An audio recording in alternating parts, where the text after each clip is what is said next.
Então, gente, estamos começando hoje o segundo episódio de Dr. Nordman Convida.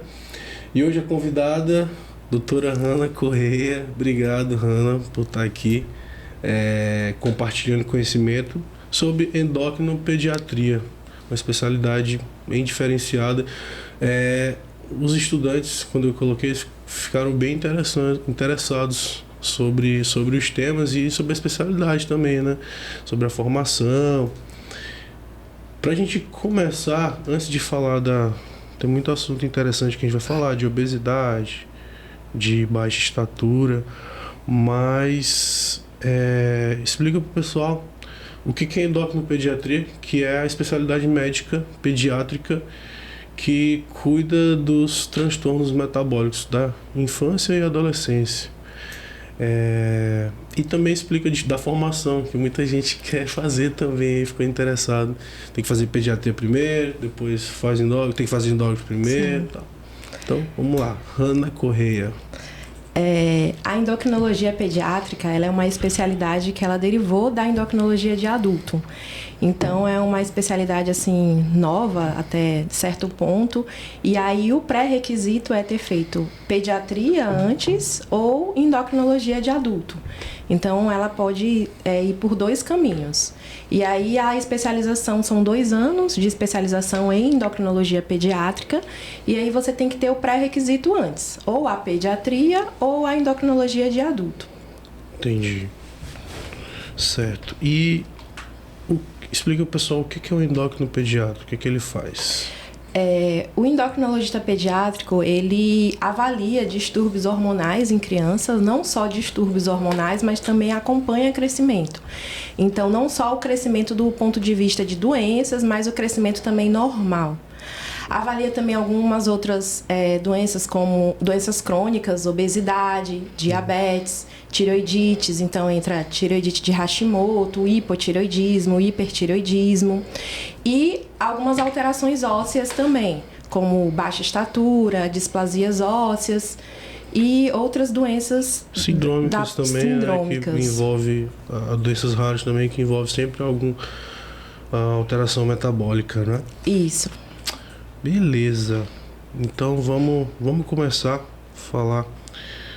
falar de obesidade infantil.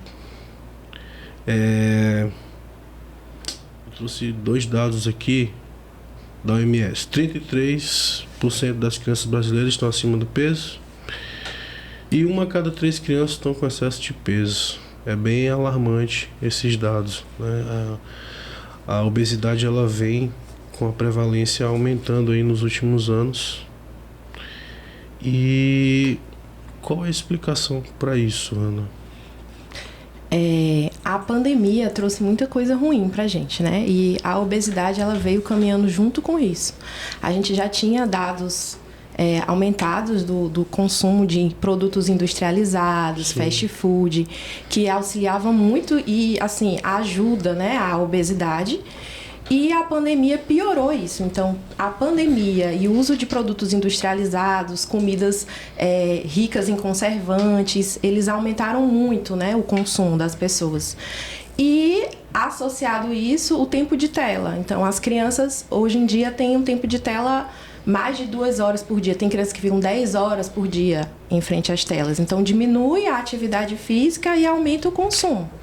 E aí, com isso, a gente tem esse boom aí de obesidade. Que abaixo dos 2 anos, sem tela, né? Abaixo dos 2 anos, sem tela. Até adulto tem aí, por exemplo, 1 a 2 horas antes de dormir, sem tela, parar para o almoço. Então, e não só a questão da obesidade, mas as telas também aumenta aí transtornos emocionais, ansiedade. A obesidade, ela é um problema de saúde pública. Aumenta aí, fator de risco para várias doenças crônicas, né? Hipertensão. A gente pensa em adulto, mas isso também pode vir aí na infância mesmo. Sim. Hipertensão, diabetes. O que pode ser feito para a gente evitar isso? Assim, a gente recomenda, né, que tem atividade física como um ponto principal, tem atividade física nos hábitos da família, da criança, uso de alimentos saudáveis, naturais, e evitar esses alimentos industrializados. E a família, em geral, também, assim, ter hábitos saudáveis, né? Porque a gente tem crianças que têm obesidade, que estão ali com aquela doença crônica, porque obesidade é uma doença crônica. Vamos deixar aqui, esse ponto é importante, porque às vezes a gente enfrenta a obesidade como um estigma, né? A criança é obesa porque ela quer, a criança é obesa porque ela gosta de comer besteira. E aí vê isso assim meio como um estigma. E aí eu acho que a gente tem que deixar isso claro, que a obesidade, ela tem componentes multifatorial. Genético, comportamental. Isso. Na época dos nossos avós, a criança obesa, ali, sobrepeso, isso era sinal de saúde. Né? Porque a desnutrição era maior naquela época, né? Então, ser obeso, tiver com essas pesos, saudável. Isso era saudável. Era. E então, assim, antes de conscientizar a criança, a gente tem que conscientizar os pais, que às vezes negligenciam isso. E essa criança que é obesa, ela vai ser a chance de ser um obeso aí adulto é maior, né? E trazer essa obesidade ser fator de risco aí para essas doenças crônicas. E essa conscientização veio desde da gestação, né? A mulher tem as recomendações para mulher na gestação, para que quer ter filho, né? Para manter ali uma dieta equilibrada, balanceada. O aleitamento materno também tem importância. Pode falar um pouco sobre isso? Então, aleitamento materno, assim, até é um assunto polêmico, porque a pediatria, a gente vê muito o aleitamento materno como um fator protetor, né, de obesidade, e aí tem visto pesquisas atuais que o aleitamento materno, ele tem um fator protetor, sim, mas ele não trataria essa obesidade no futuro, mas é um assunto assim ainda polêmico, ainda que vê estudos ainda entre aleitamento materno e a obesidade. Mas eu falo assim no sentido de fazer o período do aleitamento, que é de 6 meses a 2 anos, né? Isso. Se a criança que faz um aleitamento pouco antes de 6 meses aí, ela vai entrar nas fórmulas, vai entrar na alimentação. Isso não é um fator de risco para ela evoluir? Isso. É isso que a gente percebe, assim, que a criança que ela tem um aleitamento exclusivo até os 6 meses, ela vai ter um crescimento mais fisiológico, né? Mais normal. Sim. Só que o que a gente ainda não viu essa associação é o aleitamento materno a longo prazo, se tem risco na obesidade para o futuro. Isso não tem essa associação. Sim, entendi. Na proteção Isso. de doenças infecciosas, isso daí tem importância. Isso aí já com certeza assegurado, né? Crianças que foram aleitamento materno exclusivo até os 6 meses, mais chances de ter proteção, né?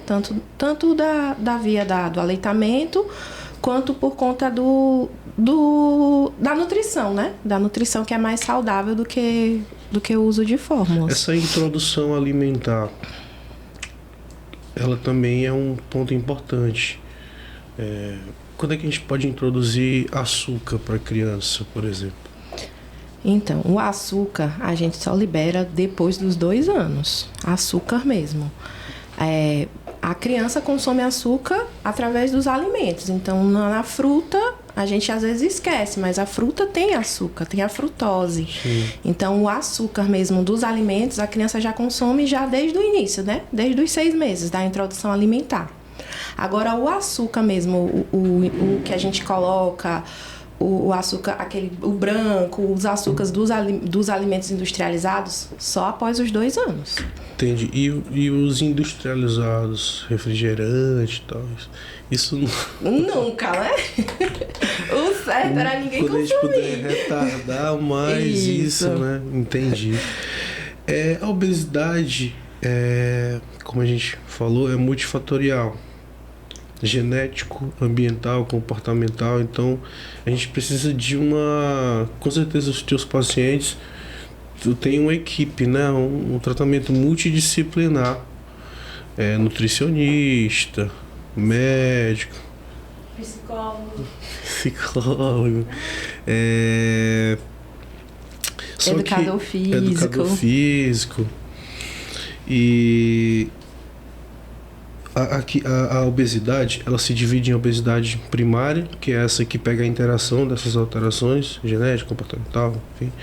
E a obesidade secundária, que é secundária a alguma patologia neurológica, endócrina, né, metabólica, que esteja fazendo aí com esse excesso de peso.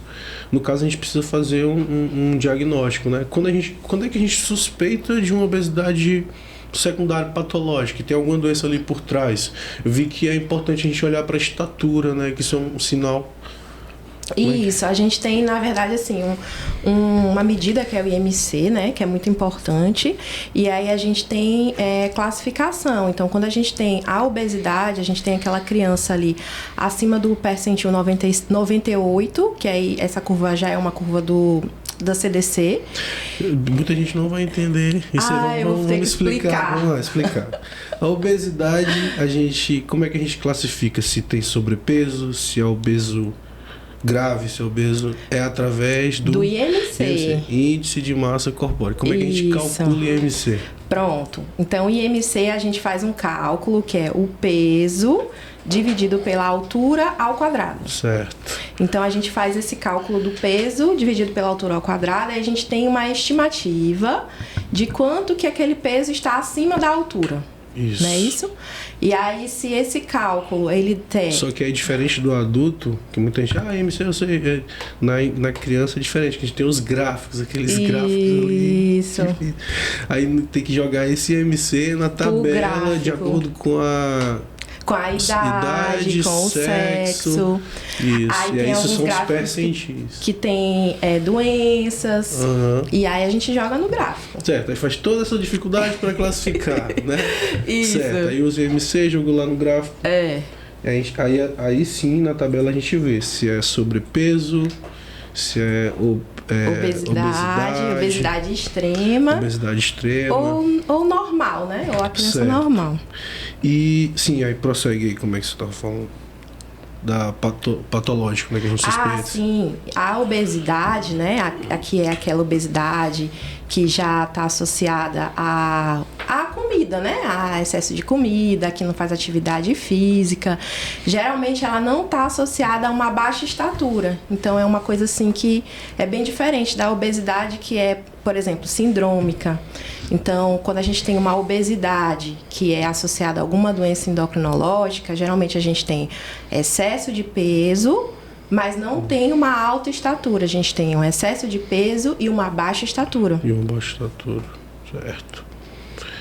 Alguma alteração, ou alguma outra alteração clínica, né? Que você suspeita alguma dismorfia, algumas outras coisas associadas, alterações oftalmológicas, atraso no desenvolvimento, aquela criança que tem um atraso no desenvolvimento. E a velocidade de crescimento também ela é alterada, né? Isso. Velocidade de crescimento, pessoal, como é que calcula, o que é essa velocidade de crescimento? Que a gente vai falar muito sobre isso ainda quando a gente vai falar de estatura, mas explica aí, pessoal, o que é velocidade de crescimento? Como é que você utiliza isso no consultório? Então, a velocidade de crescimento é para a gente avaliar a velocidade que a criança está crescendo. Então, a gente faz um cálculo. Pediatria é muito cálculo. Então, a gente tem uma estimativa em quanto essa criança cresceu em 12 meses, certo? Que seria um ano. A gente calcula em... Então, tu tem que pegar 2 pontos. Isso. 2 pontos aqui na consulta, primeira consulta, fiz esse cálculo. Aí vai na segunda no retorno, faz outro ponto e faz uma regra de 3. Uma regra de 3, isso. Pega os dois pontos e faz um cálculo. Crescer o quê? 5, 7 centímetros por ano, né? Nesse Depende da faixa etária. As crianças que são menores, até 1 ano de idade, elas crescem mais, a velocidade de crescimento é maior, chega a 25 centímetros por ano. Isso, no primeiro ano. No primeiro ano de vida, esse estirão. E aí, a partir do terceiro ano, que aí já... Terceiro, quarto ano, que entra nessa faixa dos 5, 7, não é isso? Geralmente no primeiro ano vai crescer assim entre 20 a 25 centímetros. Aí quando chega no segundo ano de vida vai crescer por volta até 15 centímetros ano. E aí depois, até chegar na puberdade, a criança vai crescer nessa velocidade aí, entre 5 e 7. Aí chega por ano, centímetros ano. Quando chega na puberdade, essa velocidade aumenta de novo, a velocidade de crescimento. Sim. E aí a importância da velocidade de crescimento, que aí você vai calcular e saber se isso está compatível com esses dados, né? Isso. Se a velocidade de crescimento estiver atrasada ou estiver muito acelerada, aí você suspeita de alguma doença, né? Alguma doença aí tem que investigar, né? Ou crescendo muito ou crescendo pouco também, né? Entendi. Interessante. Vamos falar de uma doença crônica que tá também prevalente aí por conta da obesidade, síndrome metabólica, entre tudo aí, que seria a diabetes. Diabetes na infância. A gente tem 2 tipos de diabetes, né? Tem diabetes tipo 1, diabetes tipo 2. Explica pro pessoal a diferença pra gente entrar mais a fundo aí. E o que é diabetes? O que é diabetes? O diabetes é o excesso de açúcar no sangue, né? E aí esse açúcar no sangue, ele vai causar doenças a longo prazo. Então, esse excesso de açúcar no sangue é o diabetes. Aí nós temos a classificação do diabetes tipo 1 e do diabetes tipo 2. O diabetes tipo 2 está mais relacionado a um diabetes que vai apresentar mais no futuro, mais em adultos, em adolescentes. Tem casos em crianças, mas é mais raro. E está associada à alimentação, à falta de atividade física. Então, é de início mais para frente, mais tardio. Já o diabetes tipo 1 já é um tipo de diabetes que está relacionado a causas autoimunes. Tem algumas causas autoimunes, que seriam os anticorpos, e também algumas outras doenças. A gente tem algumas outras doenças genéticas que também estão associadas a esse outro tipo de diabetes. Entendi. E a diabetes tipo 1 é mais comum na infância, né? Só que tipo 2 tá falando contigo aqui antes de começar, tipo 2 aumentando justamente por conta da obesidade, né? Como endócrino pediatra, tem tratamento medicamentoso na infância, mas é bem restrito, né? Assim, vocês sempre tentam primeiro antes uma mudança comportamental, hábitos de vida, ou isso depende muito da gravidade da diabetes? Então, pro diagnóstico, porque assim, o diabetes, o que é o tipo 1, como eu falei, é uma doença autoimune, e aí ela é mais aguda, né? Então, a criança, quando abre o quadro de diabetes tipo 1, ela já não tem a reserva de insulina. Então, tem que ser já um tratamento. Geralmente, essa criança pode ir para UTI, porque já abre um quadro mais grave. Então, é um quadro de diabetes tipo 1 que você tem que fazer logo o tratamento. E aí, esse tratamento do diabetes tipo 1 é com insulinas. Já o diabetes tipo 2, que é esse que eu tô falando, que é mais associado aos alimentos, à falta de atividade física, à obesidade... esse diabetes tipo 2, a gente pode fazer, sim, a mudança de estilo de vida e aí depois associar o medicamento, dependendo dos valores da glicemia, né, dessa criança. Então, aí é individualizado. Cada criança vai ter o tratamento diferente, mas o que a gente tem que deixar aqui claro é que os 2 tipos de diabetes, tanto o diabetes tipo 1 quanto o diabetes tipo 2, tem que ter mudança de estilo de vida, né? Tem que ter tem que ter atividade física, tem que ter um controle adequado da alimentação. Eu não gosto de dizer muito dieta, porque fica parecendo que vai fazer a dieta e depois vai voltar a comer o que é errado. Não é. A alimentação tem que ser saudável, equilibrada. Isso. Para finalizar sobre obesidade, diabetes, vamos só chamar a atenção pro pessoal das complicações, né? A gente falou de hipertensão, falou de diabetes, mas tem outras alterações, por exemplo, da parte ortopédica, né? O paciente ele pode ter comprometimento articular com o excesso de peso, sobrepeso, e existem até algumas doenças ortopédicas que estão associadas à obesidade, como doença de Blood, que é lesão da placa de crescimento, da epífice da tíbia, escorregamento epifisário do fêmur, enfim. Além da parte ortopédica, tem gastrointestinal também, no fígado, gordura no fígado, que a gente sempre pensa só em adulto, mas isso pode vir na criança também. Transtornos respiratórios, apneia do sono. Então, vocês viram, a gente falou de muita coisa que obesidade precisa ser tratada. E obesidade na infância, quanto mais cedo essa criança vem com esse excesso de peso, maior chance ao longo da vida dela evoluir com várias dessas complicações. Então a gente precisa tratar isso quanto mais cedo possível. Quer falar alguma coisa, Hannah, para finalizar sobre isso? Eu ia até te perguntar mesmo sobre essa... No consultório chega muito crianças obesas com dores articulares. Sim. E aí, assim, eu associo mais a essa parte do excesso de peso, mas eu fico sempre assim... Eu encaminho pro ortopedista, mas eu fico meio, assim, sem entender muito bem. É o excesso de peso mesmo que causa essa dor em tornozelo, em joelho, que eles às vezes reclamam muito. Às vezes o paciente tem alguma alteração estrutural, por exemplo. Ele tem um geno valgo, um geno varo. E aí o sobrepeso, ele acaba causando essa sobrecarga mecânica, né? Porque ele já tem esse desalinhamento, sobrepeso e excesso de peso, ele vai sobrecarregar ou tem uma pisada pronada. Então, isso também acaba... É claro que não é só o excesso de peso. Ele tem que ter alguma alteração estrutural que também vai, juntamente com o excesso de peso, a provocar esses sintomas. Mas, claro, a obesidade, ela interfere com certeza, tanto na parte ortopédica como na parte metabólica, enfim. Antes da gente entrar aqui na baixa estatura, que é um tema que aparece muito no consultório, eu vou te perguntar umas coisas aqui.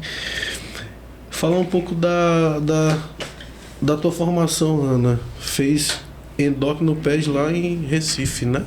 Isso. E aí? Foi bom? Gostava de ir lá? Morar lá? Deu pra ir na praia? É muito bom lá. O serviço é muito bom. Só estudou, né? Não deu nem pra... Não, conheci lá em... Tem uns voos direto, né? Daqui pra Recife. O voo é direto de Recife São Luís. Mas Recife é muito bom, assim. É uma cidade muito acolhedora. Porque é Nordeste, né? Sim. Eu gostei muito, assim. Tanto do serviço como da cidade também. Sim, entendi. Mas deu pra conhecer. É pertinho de tudo ali do Nordeste. Aí dá pra ir... hospital? Hospital das Clínicas, que é da Universidade Federal do Pernambuco. Sim. É o hospital universitário de lá. Legal. Aí eram quantos residentes? Nós são 3 que entram em cada ano, né? São então 3 são por ano. 3 por ano. São 6 residentes. Quando fica, né? O R1 e o R2. É ambulatório, mas não tem plantão, não tem... Não tem plantão. É só ambulatório. Não tem plantão. Deus me livre. Quer se livrar de plantão, não, quero não. Então, baixa estatura. Isso aqui chega muito no consultório. Quem trabalha com pediatria, né? Os pais sempre chegam. Até eu, como ortopedista, também. Vem muito. Vou até te perguntar. Eu encaminho minhas baixas estaturas para ortopedista. Vou até te perguntar depois aqui na frente, porque eles têm os pais, e de querer fazer o raio-x da mãe punha para a idade óssea, né? Sim. Vocês usam essa radiografia de rotina? É? Então, Porque eu já peguei muitos casos... que já chega com a idade óssea. Porque na minha cabeça sempre solicitava, assim, na suspeita de alguma alteração de velocidade de crescimento, mas vocês pedem de rotina, então, independente de... Não, assim, lembra da velocidade lá de crescimento? Uhum. A idade óssea a gente consegue associar, né, o crescimento e essa velocidade de crescimento. Sim. Porque na idade óssea a gente vê cartilagens que estão ali ainda em formação e aí a gente consegue ver se essa idade óssea está avançada. Mas vocês pedem a radiografia para a idade óssea quando vocês estão suspeitando de alguma investigação, ou vocês pedem de rotina para... Não é rotina. Pois é, isso que acontece muitos casos. Não, eu quero fazer por fazer. Aí, não é rotina, é quando tá investigando mesmo. Mas vamos aqui chegar. O paciente chegou no consultório, doutora Hanna, eu acho que o meu filho é pequeno. Doutora Hanna, eu acho que meu filho é pequeno para as crianças da idade dele. E aí, o que você faz nessa primeira abordagem? É uma queixa comum no consultório. Aí a primeira coisa, né? Vai pegar esse menino e vai colocar no gráfico. A gente coloca ele num gráfico de curva de crescimento. De altura para idade. E aí a gente coloca no gráfico e a gente faz também uma continha, que é aquela continha daquele alvo, do canal da família. A criança não vai ser grande se o pai e a mãe forem pequenos, né? Isso, a gente não compara, né, a criança sozinha ali no gráfico, a gente compara.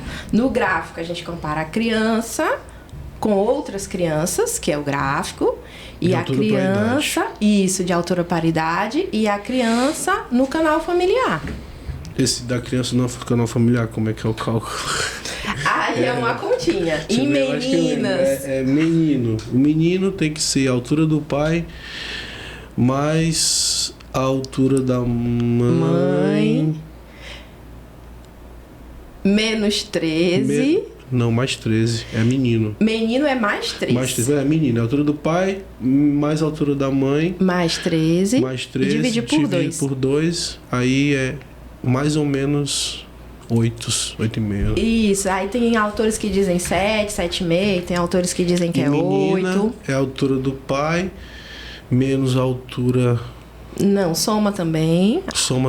Aí menos a menina que é menos. É menos 13, divide por 2. Divide por 2 e aí mais esse desvio, esse intervalo, né? Isso. Para 8, mais para 8, menos, entendi. É muito cálculo. Mas então, os Pediatria pontos... tem muito cálculo. Aí a primeira coisa que você vai é ver justamente isso, né? Se é o...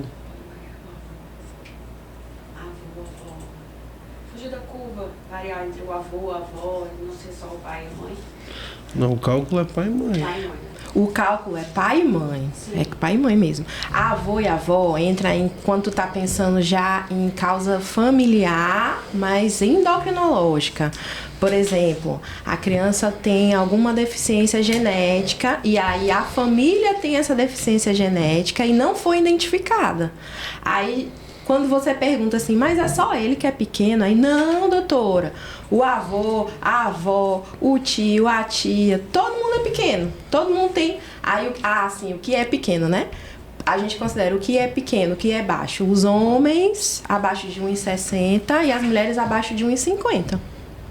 Isso é Brasil ou isso... Isso aí é a nível de curvas, né? De curva, que são curvas que são feitas mundialmente, né? Mundialmente, isso. Entendi. Se tu for fazer isso na Europa, é maior, né? Agora, aí, claro na Europa, que as curvas são mais altas. Muita gente tem dúvida sobre isso da estatura, né, tal. Mas é claro que tem as exceções, né? Isso não é uma regra. Por exemplo, o meu pai e a minha mãe, eles são menores do que eu. E como foi que eu... Porque, tipo, meu pai tem 1,70 e alguma coisa, a minha mãe tem 1,50, né? Eu tenho quase 1,90.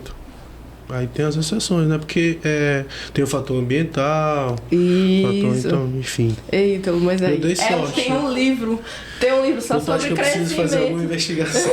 Não!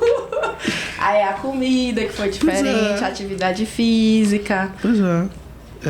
Às vezes lá, quando eles eram crianças, eles tiveram mais déficit nutricional. Sim. Entendeu? E isso aí interfere.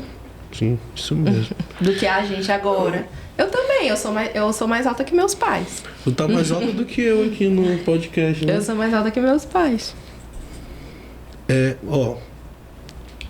Mas os pontos que você leva em consideração, a alvogenética, esse cálculo que a gente falou dos pais, né? A relação peso, estatura, velocidade de crescimento também, que a gente já explicou. E a idade óssea. Vamos falar da idade óssea que o pessoal pergunta muito, né? Quero fazer o raio-x. O que é a radiografia para a idade óssea?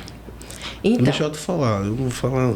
Não, mas tem que ser. É o ortopedista que entende de raio-x. Para a idade óssea, explica aí. Pessoal. Geralmente a gente pede na investigação, não é a rotina, né? Não chega no consultório, doutor, eu vim na endócrina, idade óssea.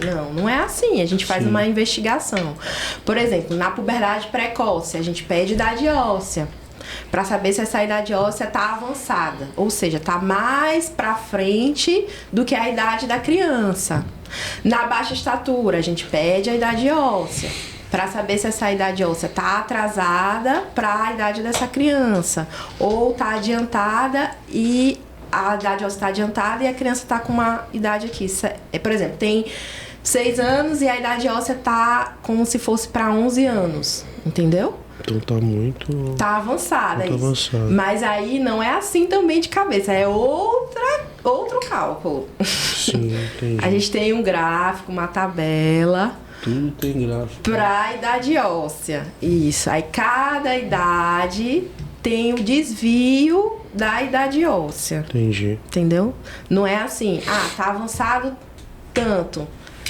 Eu sei que é para todo mundo vai ser o mesmo período. Não, tem uma tabela para isso. Entendi. Para a idade óssea. A baixa estatura, ela pode ser patológica por conta de alguma doença, né? E também pode ser não patológica.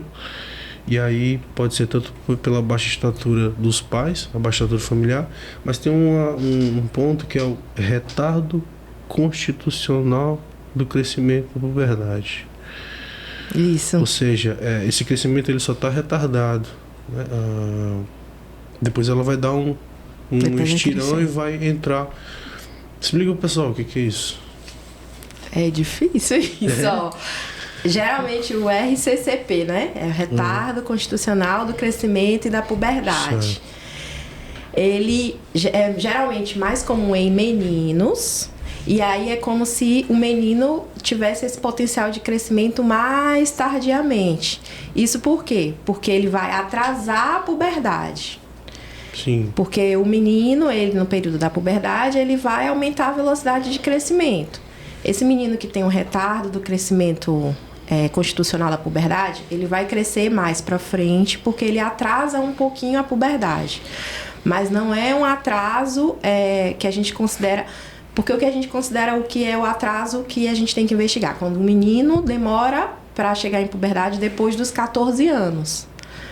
Então, esse menino vai atrasar a puberdade, mas antes dos 14 anos, certo? Às vezes pode chegar ali no limite também, ali entre 14 anos e meio, 15, até 15 anos. Mas ele vai crescer mais para frente. Meninas também podem fazer esse RCCP, mas não é tão comum. E aí, como eu te disse, por que é difícil? Porque a gente só vai ter esse diagnóstico quando o menino tá lá na frente, mais velho. Então, quando a gente vai olhar a curva do crescimento dele e a gente vai olhar para trás, entendeu? Sim. Que ele cresceu depois. Então, como se a curva ficasse linear aqui e depois ela dá um... Isso. Então, assim, jogando para a parte clínica, é como se a idade óssea dele tivesse atrasada em relação à idade cronológica e depois ela vai dar um boom. Só isso está alterado, nada mais está alterado. Não, então tem outras alterações. Endócrino não. É bem... Tem outras. Tem. Aí tem que dosar inibina B, hormônio antimileriano, aí é... É muito complexo. É outras coisas. RCCP é muito difícil. RCCP, Na verdade, RCCP, na minha época, falando de maneira assim, pessoal, na residência, quando chegava RCCP, era o momento que as staffs ficavam, será que é um RCCP mesmo? Ou será que ele não vai crescer? Porque isso vai... Você tem que ficar bem atento, porque isso... Tu pode perder o time. Pode perder o time de tratar, Tu pode perder o time de tratar, porque tu tá ali acompanhando, mas será que realmente ele vai crescer? Entendi. Será que eu não preciso associar alguma coisa para esse menino crescer? Será que ele vai chegar no canal familiar? Porque a gente acompanha com um canal familiar. Será que ele vai chegar naquele cálculo que a gente calculou? Então, são vários sis, né? Então, é um assunto que é difícil. Eu, então, graças a Deus... Não vamos entrar muito nisso, não. É muito complexo, RCCP.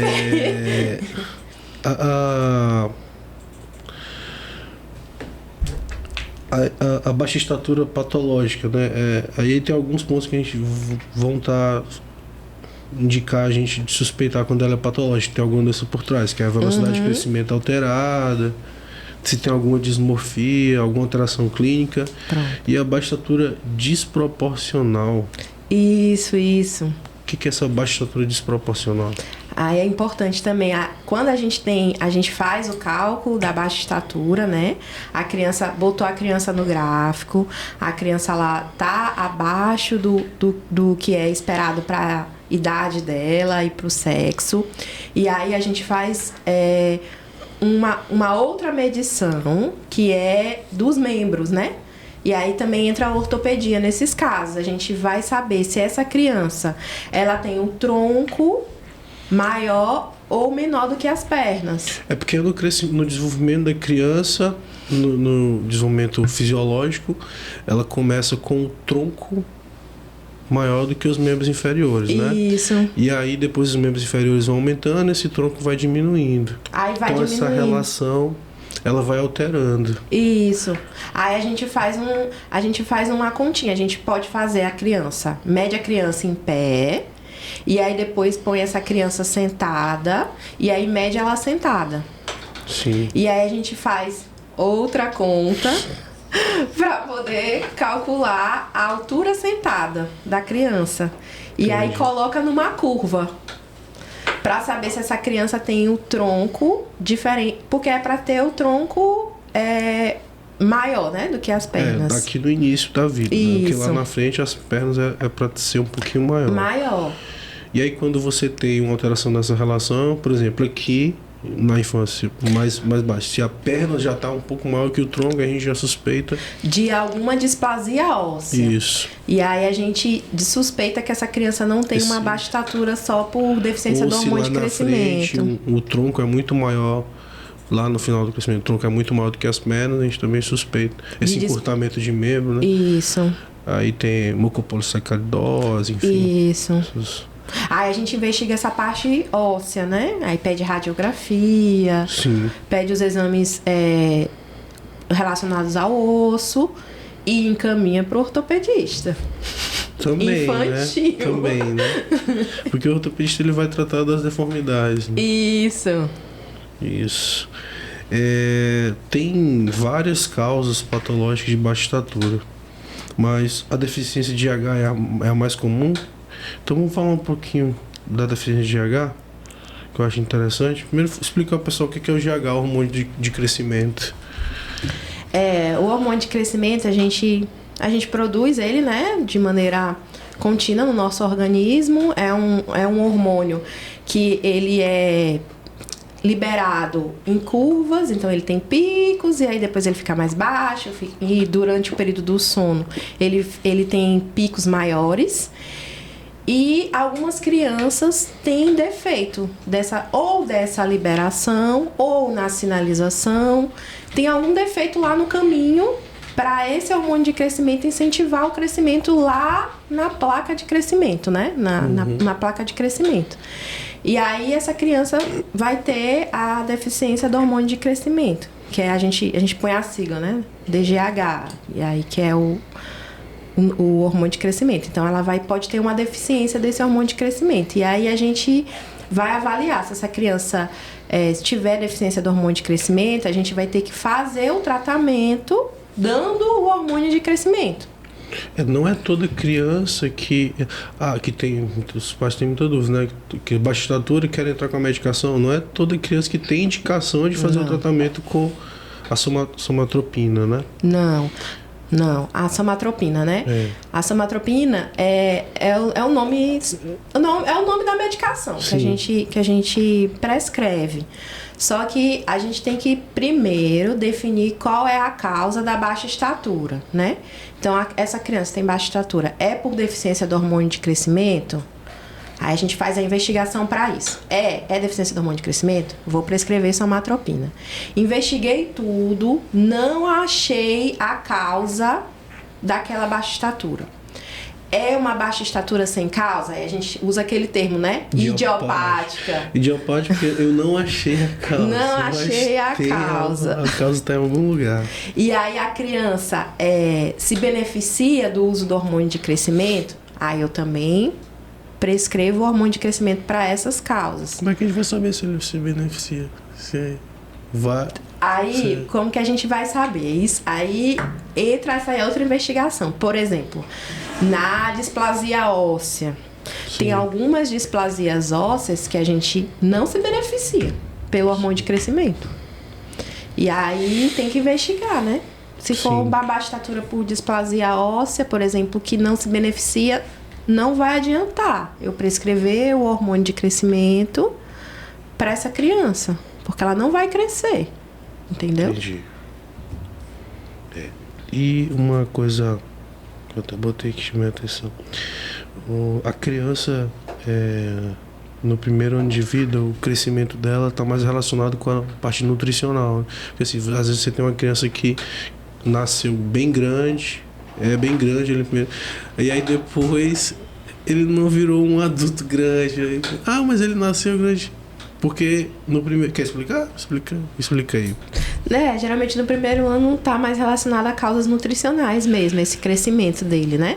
E aí depois a criança ela vai crescer mais por conta do alvo genético. Aí entra na curva lá nos 3 anos, né? Isso. E aí tem também o canal da família, porque aí a criança...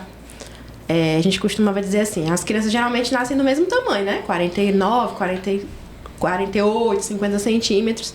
E aí, mais pra frente, o que vai dizer se essa criança vai ser alta ou baixa é tudo isso. Então, até o primeiro ano de vida, a alimentação, depois, causas genéticas e a parte endocrinológica, né? Que tem que estar ok pra essa criança crescer.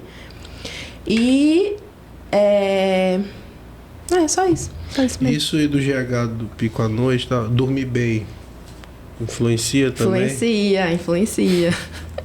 Dormir bem influencia. Porque eu falei, né? O hormônio de crescimento, ele é liberado em picos mais à noite. A noite jogando videogame, não sei como é que eu cresci, cara. Mais no sono profundo da noite. Influencia, dormir cedo. Entendi. Às vezes deixa a criança dormir até tarde, pensando que isso vai influenciar, mas... Isso. Não. É importante tem pai que faz isso. Como dorme até tarde. Deixa a criança... deixa o filho dormindo até mais tarde, acordar mais tarde, porque eu acho que isso vai influenciar. Não, de manhã não. É o sono profundo da... É porque é o sono profundo e geralmente é no período da noite. Sim. Então de manhã não iria fazer tanta diferença assim, né? Deixar a criança dormir pela manhã. Então, vamos finalizar agora com o último tema, que é puberdade precoce. Adolescência, puberdade. Explica pro pessoal primeiro o que é puberdade, o que é puberdade precoce, pra gente entrar aqui no assunto. Puberdade precoce, né? A gente classifica quando a gente tem o aparecimento nas meninas dos caracteres. Então, principalmente broto mamário antes dos 8 anos e nos meninos antes dos 9 anos, que é o aumento do testículo que é o marco, né, do menino. Então, aumento do testículo antes dos 9 anos e aparecimento da mama antes dos 8 anos, em meninas é puberdade precoce. E em meninos, antes dos 9 anos, é puberdade precoce. Isso. E a puberdade é a alteração biológica nessa fase da adolescência, né? Que marca aí o fim da infância para entrar para a vida adulta.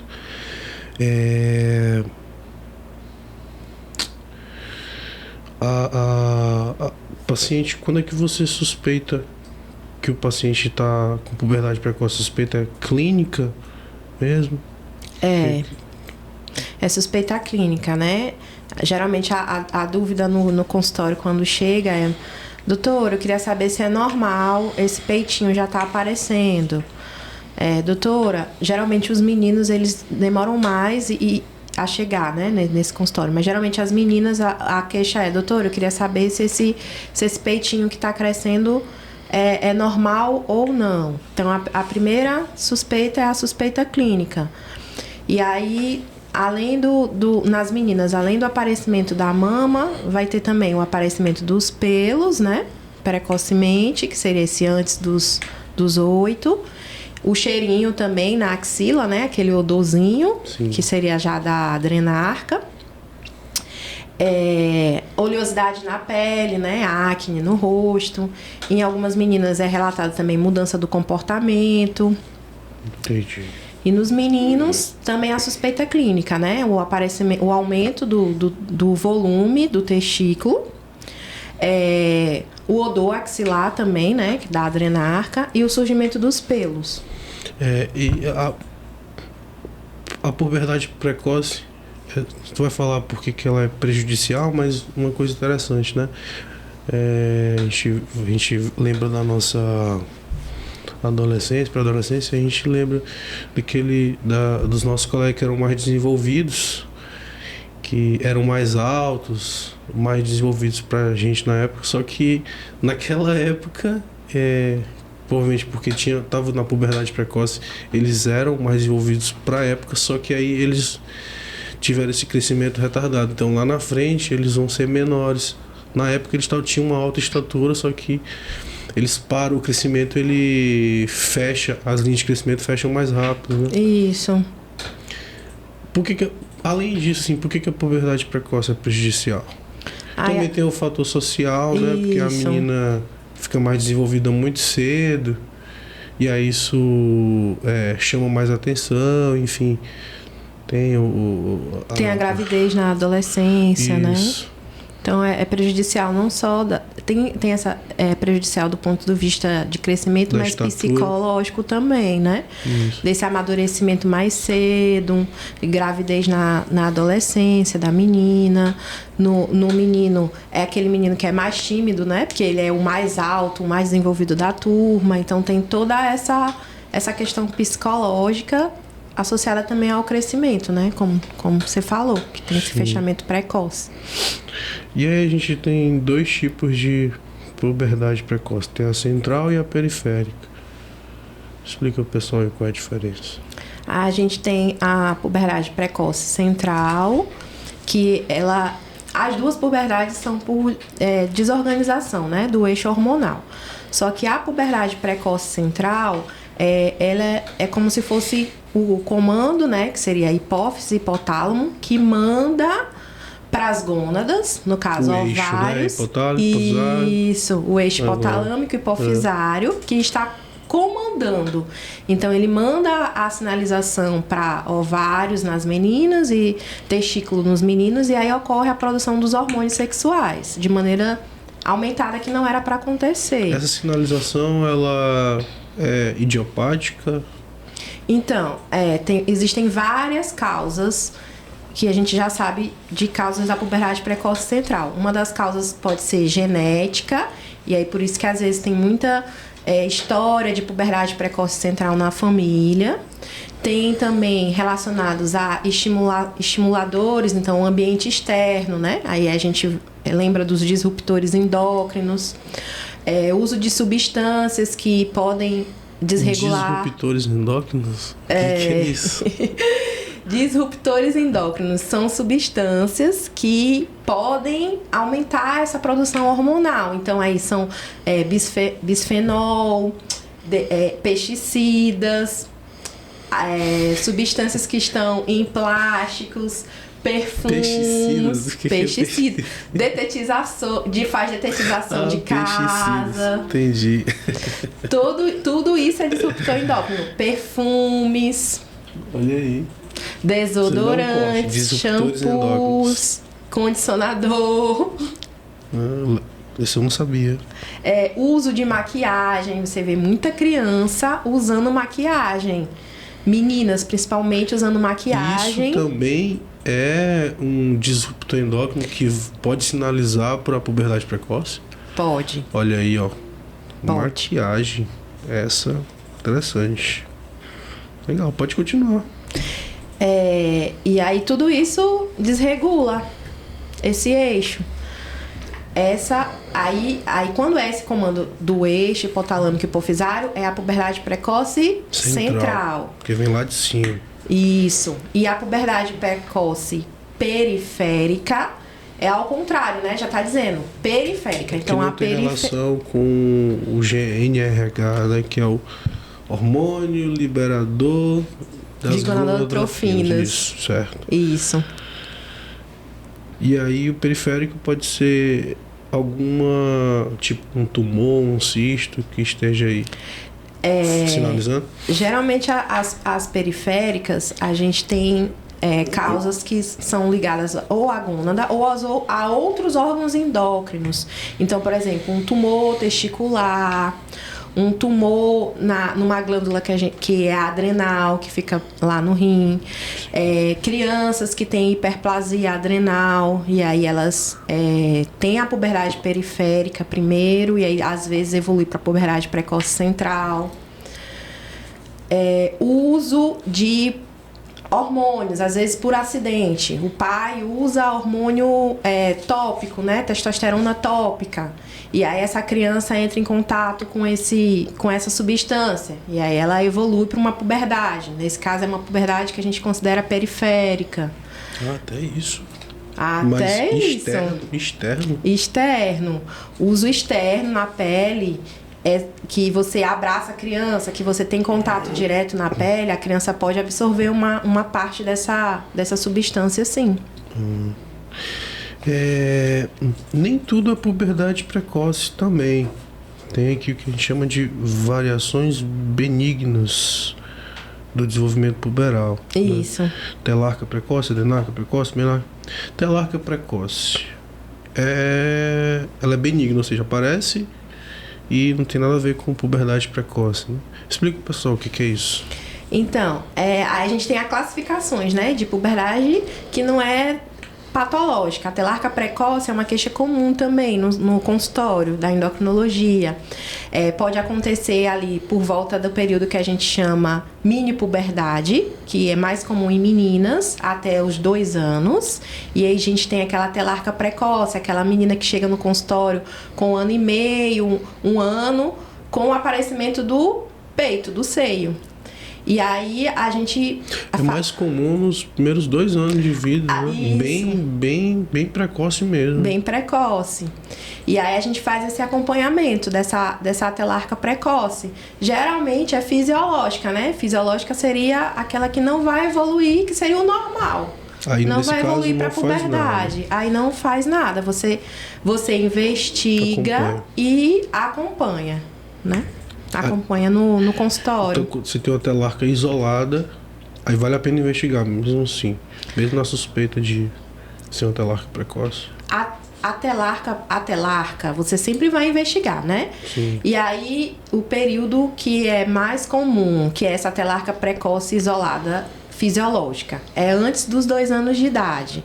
Que é essa que aparece, às vezes aparece lá no recém-nascido, no menino aquela ginecomastia bilateral, e na menina é telarca, né? Aí aparece aquele peitinho e aí você vai investigar. Até os 2 anos ela some, certo? Porque é fisiológico, porque é normal. Depois, se essa telarca permanecer, você tem que ficar acompanhando. Porque existe uma porcentagem de meninas que iniciaram com telarca precoce e elas evoluem para uma puberdade precoce lá no futuro. Entendi. Então, você vai ficar acompanhando, né, essa telarca precoce. Entendi. E adrenarca precoce? Pronto. Aí, agora já mais a formação de hormônios andrógenos, né? Então seria pelos, o odor, né? Tanto para menina como para menino. O odor axilar, os pelos, também é um sinal de puberdade. Aí a adrenarca precoce, ela pode acontecer também de forma isolada, e aí a gente considera que são aquela idade do mesmo jeito, né? Antes dos 8 anos nas meninas e antes dos 9 anos nos meninos. Mas é feita uma investigação dessa adrenarca. Então a gente faz dosagem dos hormônios andrógenos para avaliar se essa adrenarca ela é fisiológica, se é normal, né, se está acontecendo ali, mas não vai evoluir para uma puberdade, por exemplo. Sim. Ou alguma causa patológica, alguma doença da parte andrógena, né, dos adrenais. E aí a queixa no consultório doutora, meu filho tá correndo e eu percebo que já tem um cheirinho debaixo do braço, já tem uns pelinhos. E um dado importante é que essa adrenarca está muito associada também à obesidade. A gente tem muita associação entre a adrenarca precoce e obesidade. Entendi. E agora essa menarca prematura que eu não entendi, só para explicar, porque assim, eu vi que a menina que teve 2, 3 sangramentos, mas foi um sangramento isolado e pronto, parou? Ou começou ali mesmo? É isolado. Isolado, parou? É isolado. Seria um sangramento, teve o sangramento e aí não avançou, né? Foi um sangramento isolado, não teve um ciclo, né? Porque a menstruação é um ciclo. Menstruou, aí passa o ciclo, menstrua novamente. Então é um sangramento isolado, mas é muito raro. A gente vai ver esse tipo de menarca mais assim em literatura, mas em consultório mesmo é bem raro de acontecer. Mas no caso seria menarca prematura ou não? Prematura, isso. Entendi. Mas aí essa menarca prematura, ela não está associada. A gente tem que fazer investigação para saber se tem algum distúrbio endocrinológico, né? A criança teve o sangramento e aí tem que fazer investigação. Sim. Se os exames vierem todos normais, a investigação toda normal, aí você classifica como menarca precoce. Entendi. E pra gente finalizar, a gente não vai falar de tratamento aqui, mas vale a pena falar da investigação, porque a puberdade precoce, como a gente falou que tem central periférico, mas você pode ter aí alguma coisa por trás estimulando, né? Um cisto, um tumor. Isso. Então, como é que você faz essa investigação do paciente com puberdade precoce? Os exames de imagem, laboratoriais? Pronto. A gente tem um exame importante que é bom que a criança já pode chegar no endocrinologista já com esses exames. O LH é um exame importante, que é o hormônio luteinizante, porque ele direciona a gente se é uma puberdade precoce central ou uma puberdade precoce periférica. O FSH também é um hormônio importante, então a gente tem aí de hormônios importantes. Um LH, primeiramente, um FSH, um estradiol, investigação de imagem, então eu posso pedir uma ultrassom de abdômen, né, para ver o útero, para ver o ovário na menina. E idade óssea também é importante. Entendi. Se o LH-FSH tiverem suprimidos, tiverem baixo, periférico. Você pensa mais em periférico. E se tiver aumentado, aí você pensa mais central, porque tá vendo estímulo. Isso. Se eu tiver valores, o corte, né, que a gente usa é o 0,3. Se a gente tem um LH ali acima de 0,3, você vai pensar mais em puberdade precoce central. Se você tem um LH ali suprimido, você vai pensar mais numa puberdade periférica. Mas isso aí vai te direcionar, não significa que você fechou o diagnóstico, né? Entendi. Você falou dos laboratoriais, mas vale a pena também pedir exames de imagem, né? Tomografia, ressonância, enfim. Isso. Pra descartar esses que a gente descartar falou, causas dos tumores. de tumores. A gente geralmente pede exame de imagem para avaliar a hipófise. Então, ou uma ressonância de célula túsca para ver a hipófise, ou uma tomografia de célula túsca para ver a hipófise, exames de imagem para avaliar aquelas glândulas lá que eu te falei, adrenal. Seria ultrassom. Ultrassom abdominal, ultrassom pélvica para ver o útero, ovário, para ver os exames de imagem para visualizar os órgãos, né? É importante também fazer esse direcionamento com imagem. Legal. Mas tratamento assim fica bem complexo de falar, né? Porque tem muita. Mas foi bem legal, acho que a gente abordou, né? A gente abordou os temas aí. Deu pra falar muita coisa. A Hannah falou muita coisa interessante. Obesidade infantil, baixa estatura, puberdade precoce. Então a gente vai finalizar a primeira parte, que tem a segunda parte depois. Tem a parte 2. Ainda tá devendo aí a condroplasia e outras coisas.